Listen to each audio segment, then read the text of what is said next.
We bring in Sarah Mucha, who covers the White House for Axios, and Batya Ungar-Sargon, deputy opinion writer for Newsweek. Ladies, good to see both of you.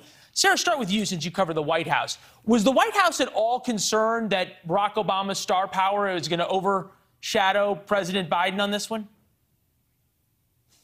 No, if anything, I think the White House is thrilled to have President Obama, a really popular figure in the Democratic Party, come alongside of his, I guess, former employee in a way. And something that we saw on the campaign trail, too, they didn't bring President Obama out until October 31st. It was Halloween that Obama came out on the campaign trail with President Biden because they wanted his star power to be the last thing that voters thought of or saw right before they were about to head to the polls. So definitely something that they're going to capitalize on. Were they bringing him out this time around for the midterms? It's tough to say. They're 6 months away. Voters have a really short-term memory.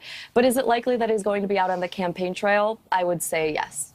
Yeah, Mucha, it's interesting because President Obama, like President Trump in a lot of ways, incredible campaigner for himself, didn't necessarily really have big coattails. At the same time, I don't know about you, but I was watching the two of them, President Obama, President Biden today, and I could hear my Democratic friends going, I wonder what Obama's doing these days. Can we have him back?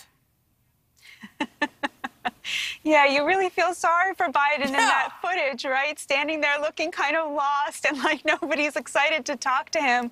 Look, you know, in some ways, I think President Biden inherited a lot of problems. I remember when he was, when he declared that he was running for president, I remember thinking, God, who wants that job right now, right? Inflation, of course, is not completely his fault. But at the same time, I think that he has really leaned into a lot of the unforced errors that Democrats have been making more generally, ignoring problems like soaring crime that are a big preoccupation for voters living in areas where there is, you guessed it, soaring crime, right? There is a sense that he is simply unable to convey to voters that he feels their pain at a time when they're feeling it at the gas pump, they're feeling it in the supermarket, and that's just going to be a disaster for the party that claims to be representing the middle class. And Sarah, I'm kind of thinking about this. Recent Wall Street Journal report, non-white voters, traditionally Democratic voters, inflation is taking the biggest toll on them. That's Black and Hispanic voters. How worried is the White House that telling people things are going well and that you should be thankful for an infrastructure bill is just not going to resonate with voters? I mean, it's not going well, and if they aren't, then they should be worried. In that same Politico focus group, one Black female participant said, I'm going to read this, she said, she didn't feel much urgency about the midterms, quote, because at this moment, the Democrats are running the House and they're not getting much done. This is a demographic that brought Biden across the finish line to win the presidency. It's a pretty key demographic that they need to be winning. And that quote from this participant is in line with a recent Pew Research poll that said that 70% of Republicans are enthusiastic about which party controls the Congress over 60% of Democrats. That kind of enthusiasm is what's going to help Republicans get across the finish line and get the House and the Senate back in the midterms. Yeah, it certainly seems as though Democrats are worried about that. If they think there's anything they can do about it, to be determined.